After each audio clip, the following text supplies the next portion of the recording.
Hi, welcome to the Gamesplainer. I'm Jeff the Gamesplainer and today I'm Gamesplaining Riverboat. In the game of Riverboat there are 5 phases, each indicated with one of these. Right at the beginning of the game, everyone will select one of these tiles.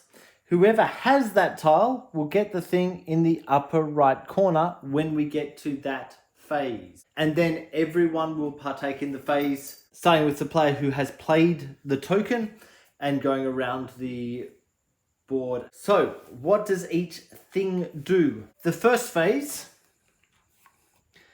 whoever has this card would gain an extra white guy. They're really important because what now happens is that 8 of these cards will get flipped up one at a time. So he'd flip up the first one.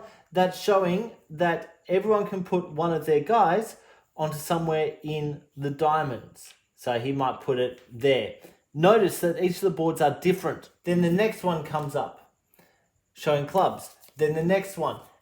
This one shows anywhere that you like. Please also notice there's a bonus at the bottom or an extra thing that you can do. And you could pay a coin on this card.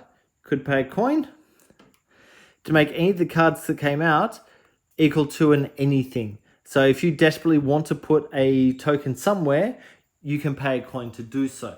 The next one that's played is phase 2. Whoever plays that gets an extra coin.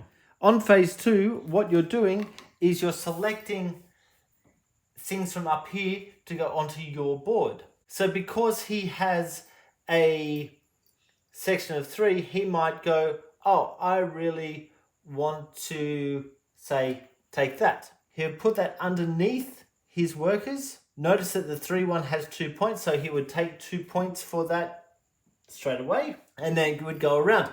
When it gets back to his turn, he might go, I really desperately want to get more corn, so he might grab that one, which doesn't have any points on it.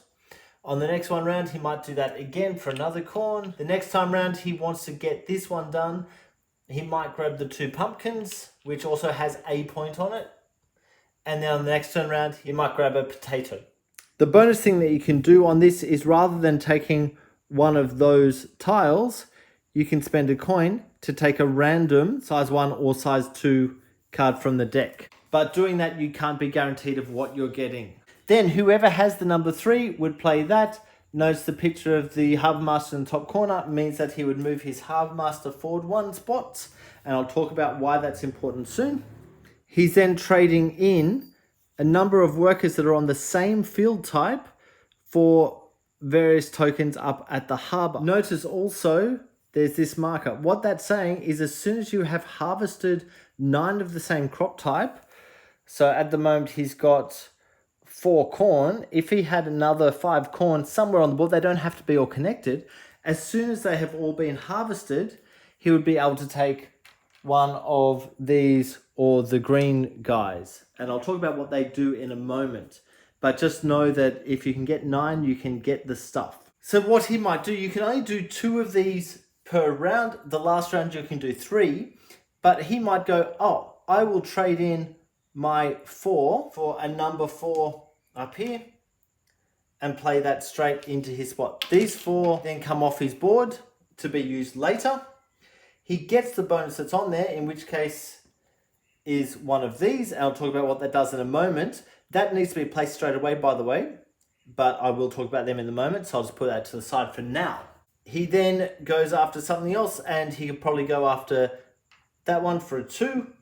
So he could take one of these 2. Notice it's the other person's turn, then so these are going to disappear, so he will have to choose what he wants. And he might take this one for the 2.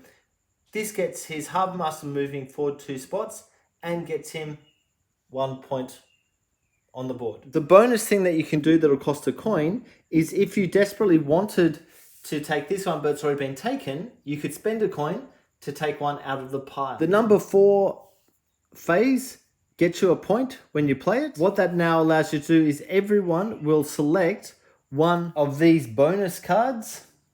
They will get whatever is in the little spot above it, and they'll get the card. Now that card doesn't give you endgame points until you actually spend one of the green guys onto the card. And I'll talk about that in a moment. So he might go, I want this card, which pushes his Harbour Master forward 2 more spots.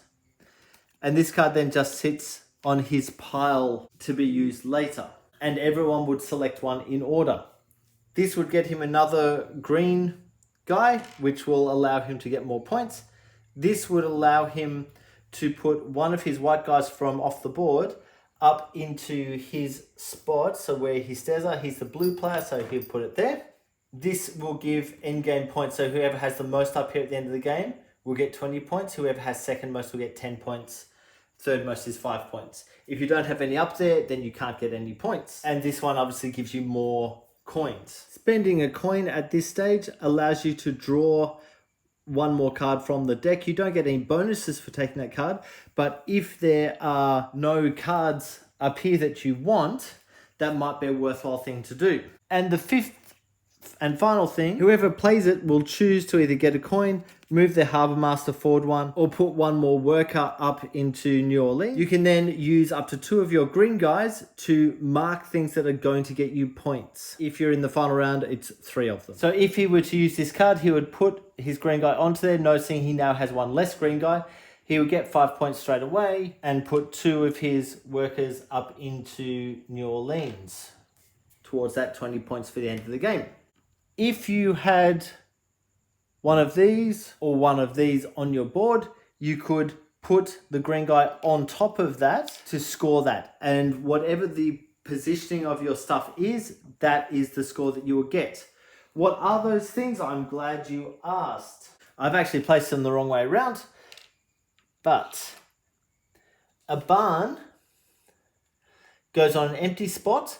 When it gets scored, you're scoring 2 points for each of the same type of crop that is surrounding it. So you really want to get all of the same crop type around this spot before you score that. The well will get you 1 point for every one of the same crop type. So this one will be worth 4 points.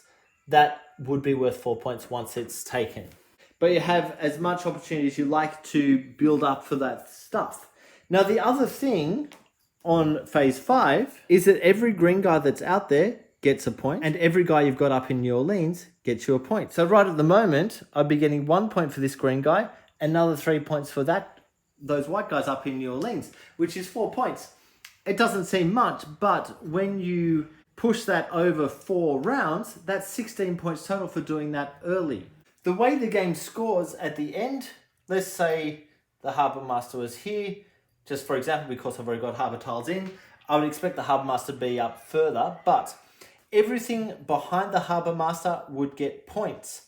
This is a bone of contention with me because whoever is the furthest along this track would get full points. So at the moment, if this guy's here, he's getting 4 points. If this guy's on number 7, he's only going to get half of whatever's in that first slot. I don't think that's 100% necessary. I'll let you work out if you should play with it or without it. But whoever is the furthest ahead on that harbour track gets full points. Everyone else gets half. Other things that you're going to get points for at the end of the game is any of these areas that are completely covered by crops are worth 7 points. Each coin that you have left at the end of the game is worth 1 point. And each of these, or the green guys that are unused at the end of the game are worth 2 points. And I believe that that is everything for Riverboat. Please go ahead and watch my gameplay to get a feel for how the game actually plays in practice.